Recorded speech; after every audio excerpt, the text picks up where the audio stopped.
آپ نے اس بات کا اقرار کیا کہ ہم اہل سنت و جماعت ہیں، ٹھیک ہے، تھوڑا سا اس نے کیسا کر رہا ہے اور اہل سنت و جماعت کے نزدیک اور کتنی سلو علماء اہل سنت کے نزدیک قرآن و حدیث کے علاوہ بے شمار کتابیں ایسی ہیں جو سند کا درجہ رکھتی ہیں، ہزاروں کتابیں۔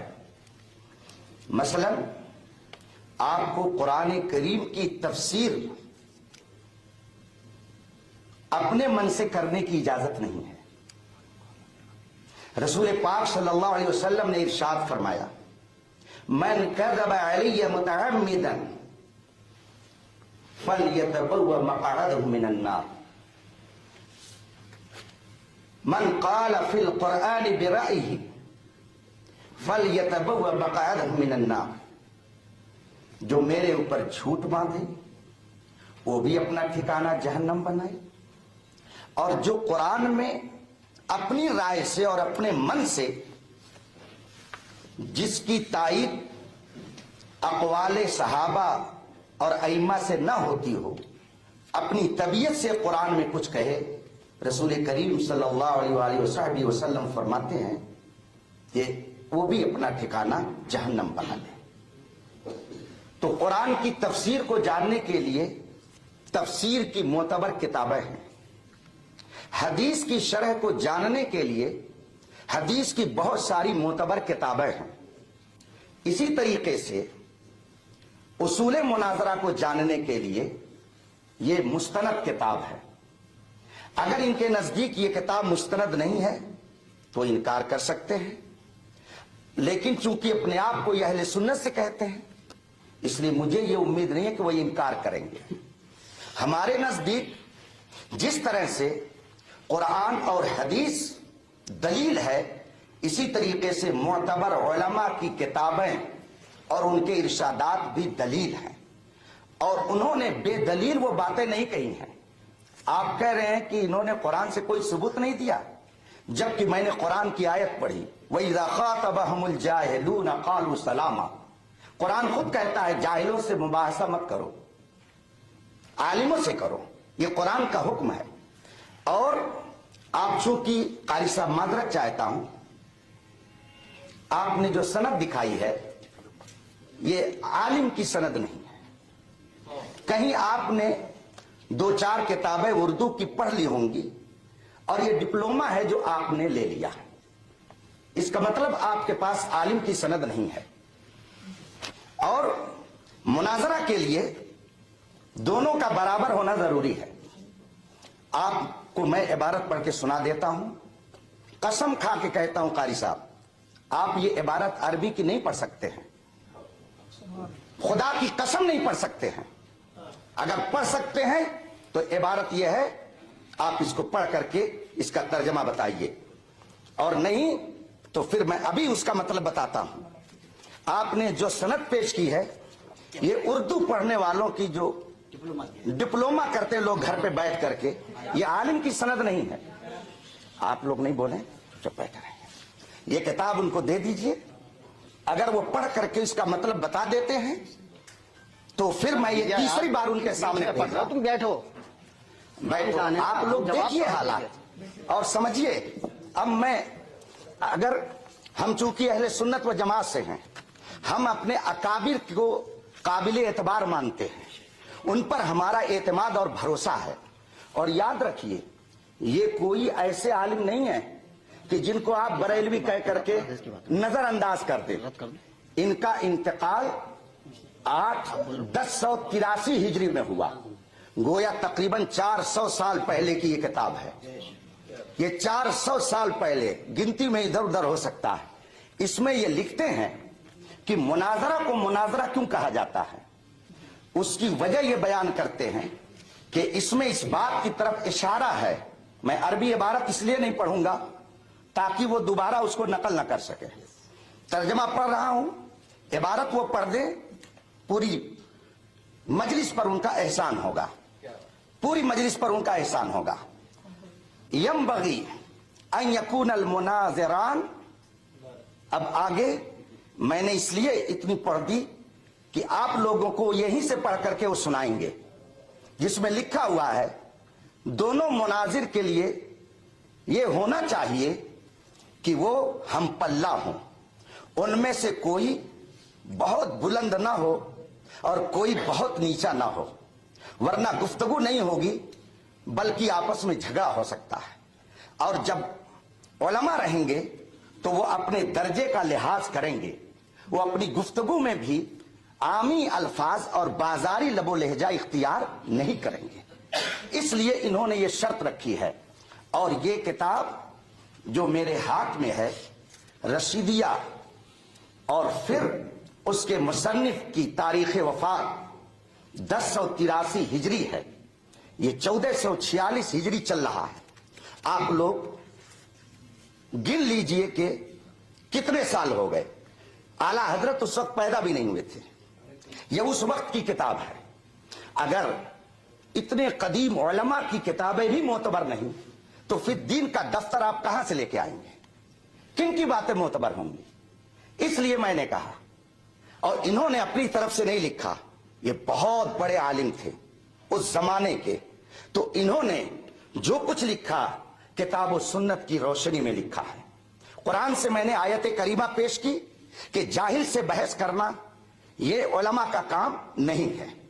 اس کا مطلب ہے کہ بحث و مباحثہ کرنے کے لیے اگر آپ عالم ہیں تو سامنے والا بھی عالم ہونا چاہیے، اور عالم کے بارے میں ہم کیسے جانیں گے؟ اس کے جاننے کا ایک طریقہ اس کی سند ہے۔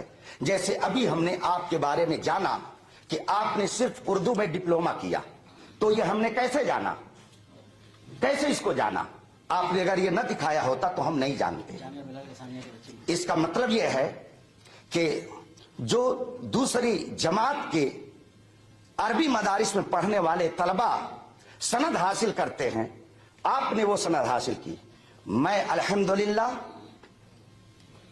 تقریباً 2.5 درجن کتابوں کا رائٹر ہوں۔ ہزاروں شاگرد میرے پڑھائے ہوئے شیخ الحدیث، مفتی اور مبلغ اور دنیا بھر میں وہ دین کی تبلیغ میں لگے ہوئے ہیں۔ میں اپنا وقت ایسے لوگوں پر ضائع تھوڑی کروں گا۔ میں ابھی ان حضرات کی دعوت پر اس لیے آیا کہ کچھ حضرات یہ کہتے ہیں کہ سنی علماء کے پاس کوئی مناظرہ کرنے والا نہیں ہے، ورنہ میں پرسوں سے بیدار ہوں، اور ابھی سفر کر کے مجھے ایک بڑے دارالعلوم میں جانا ہے، الجامعۃ الاسلامیہ روناہی میں رات میں خطاب کرنا ہے یوپی کے اندر۔ تو میں آپ کا بھی وقت قیمتی سمجھتا ہوں، اپنا بھی۔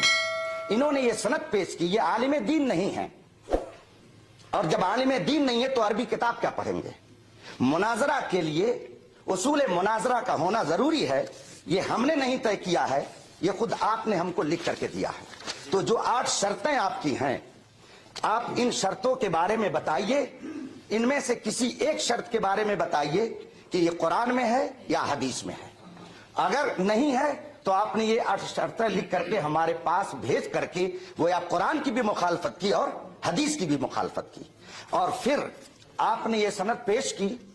آپ نے مجھ سے کہا جب حضور کے زمانے میں سند نہیں تھی تو مانگتے کیوں ہیں؟ تو آپ نے ایک یونیورسٹی سے جا کے کیوں مانگا؟ آپ نے بھی تو رسول پاک کے اقوال کی مخالفت کی۔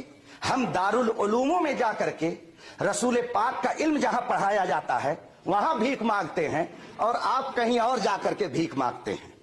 فرق یہ ہے علم میں، ہم علم مصطفیٰ حاصل کرتے ہیں دارالعلوموں میں جہاں پہ واقعی رسول پاک کا علم پڑھایا جاتا ہے، اور آپ جا کر کے یونیورسٹی سے صرف سند لیتے ہیں۔